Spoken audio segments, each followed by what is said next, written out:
Ocean Monument, focusing on some key elements of the original building. For the basic structure, we're going to be including lots of pillars, sloping rooftops, and ornate details inspired by those notches lining the vanilla monument's rooftops. We'll also be repurposing those strange 6 archways at the back of the original monument, and instead making room for the fabled 6 shells of the sea, which tie into the story of our USW oceans. To make the front wall and entrance pop a little bit more, we'll be adding an organic God of the Seas statue head and replacing the original archways with trident-wielding Merguard statues. And finally, we'll be including that powerful artifact we mentioned earlier, which brought this whole environment to life, a gigantic enchanted Heart of the Sea.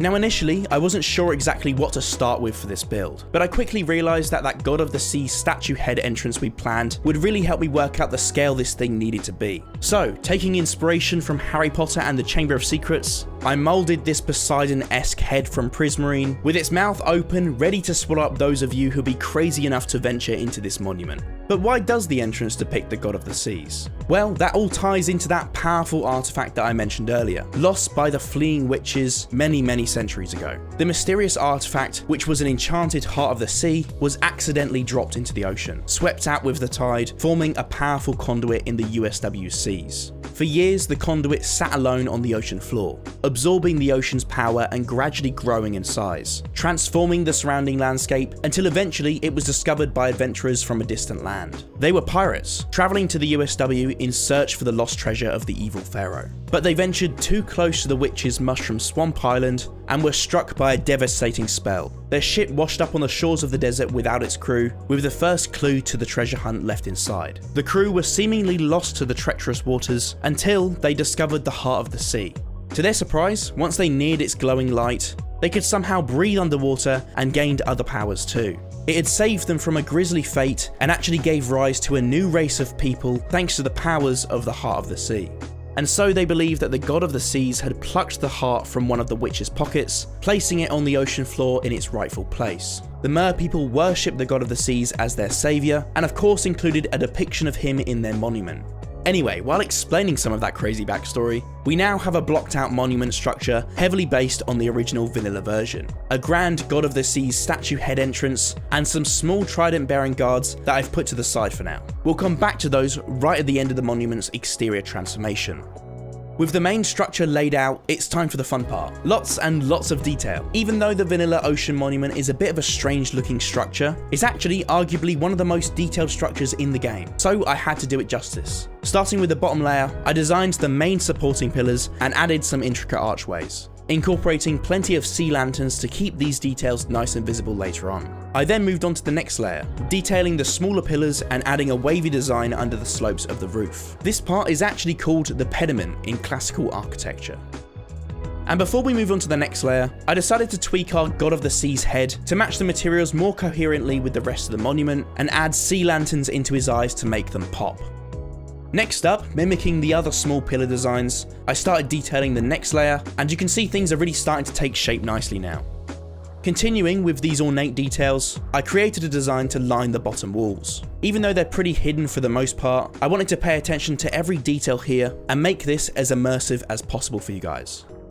And so, to finish up the detailing of the main structure, I got to work on the top level, also adding a small platform at the back where something special will sit later on.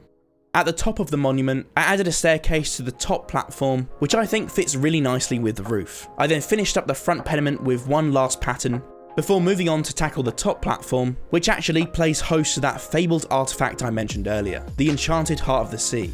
After serving as salvation for the lost souls of the stranded pirate crews, the heart was positioned in pride of place on top of the monument, allowing its powers to reach far across the ocean, transforming the surroundings and its inhabitants into something magical.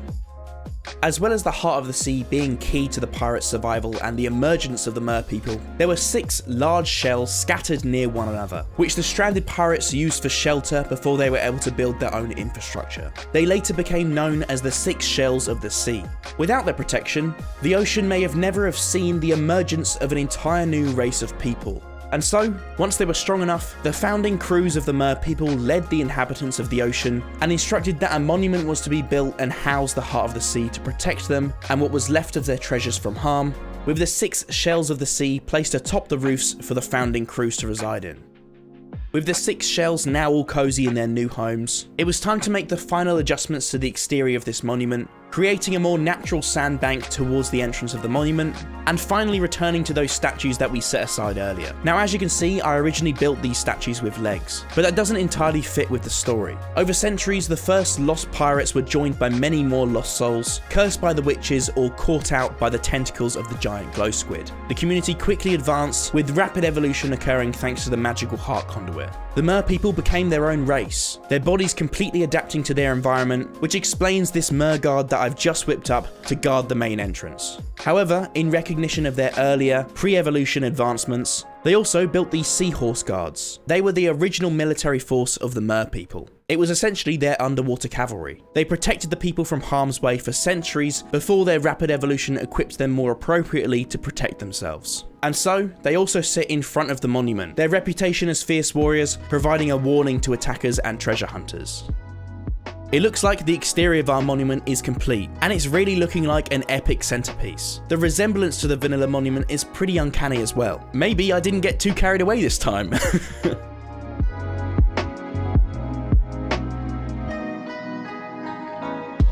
And now it's time to crack on with the inside of this monument. We're going to make this a real challenge for you guys to explore. There'll be a corridor maze starting at the main entrance to test your wits from the outset. Then each of the 4 levels will contain a complex network of rooms, including loot rooms, treasure rooms, and sponge rooms too. We'll be adding chambers in each wing for the Guardians, with a grand chamber on the top floor for the Elder Guardian.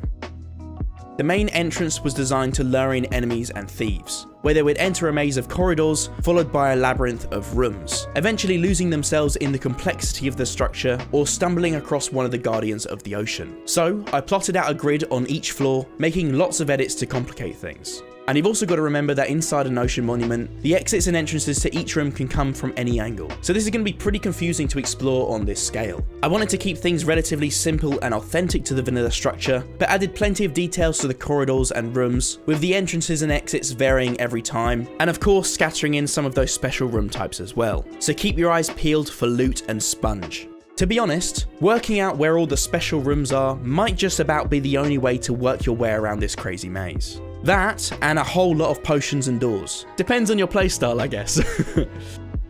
And on this floor, we're adding the Guardian chambers in the wings, those parts of the monument that jut out at the front. I thought it'd be cool to incorporate a few elements into this Guardian chamber, so I added in some large central pillars, as well as a couple of treasure chamber elements. Since the mer people captured the Guardians to protect their treasure, it seemed fitting to add some treasure in this room. And if you manage to outsmart these Guardians, then you'll be rewarded with some loot.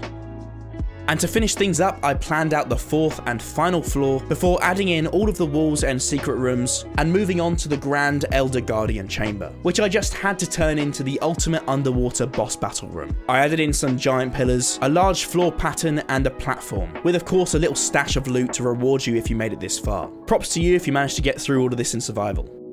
I'm super happy with how this interior turned out, and I can't wait to play it with Steph. Even though I built it, there's no way I'll remember how to get through all of these floors, and that's without even dealing with the Guardians.